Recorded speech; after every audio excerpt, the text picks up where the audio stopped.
मी एखादी गोष्ट स्वामीसाठी केली आणि ती स्वामींनी इझिली खाल्ली असं कधीच होत नाही बरं का. आता का ते पुढं सांगते. मी सकाळी-सकाळी तर स्वामीला दूध देण्याचा रोज प्रयत्न करत असते, की ॲटलीस्ट 1 कप तरी दूध तो पिईल. कारण की दुधामध्ये किती न्यूट्रिएंट आहे हे सगळ्यांनाच माहिती आहे. पण त्याला ते प्यायचंच नसतं. मग शेवटी बोर्नव्हिटा बनवला घरच्या घरी. थोडासाच बनवला आणि तो त्याला देण्याचा प्रयत्न केला. तरीही त्याने नाही पिलं आणि बघा कसं कुकरसोबत खेळत असतो. इव्हनिंगला त्याला घेऊन खाली गेले, कॉलनीतच गेलो होतो आज. कारण की मला काही थोडं बरं वाटत नव्हतं.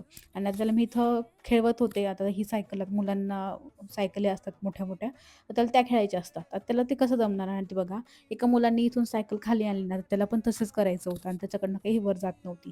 मी दोनदा त्याला डायव्हर्ट केलं, पण तरी तो तिथंच गेला आणि तिथंच सारखं वर जाण्याचा प्रयत्न करत होता. बघा कसं करतोय तर.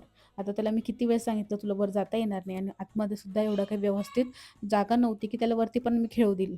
पण मग ऐकणार तरी कोण? म्हणून असं चाललेलं. शेवटी त्याला कसंबसं नांदायला लावलं.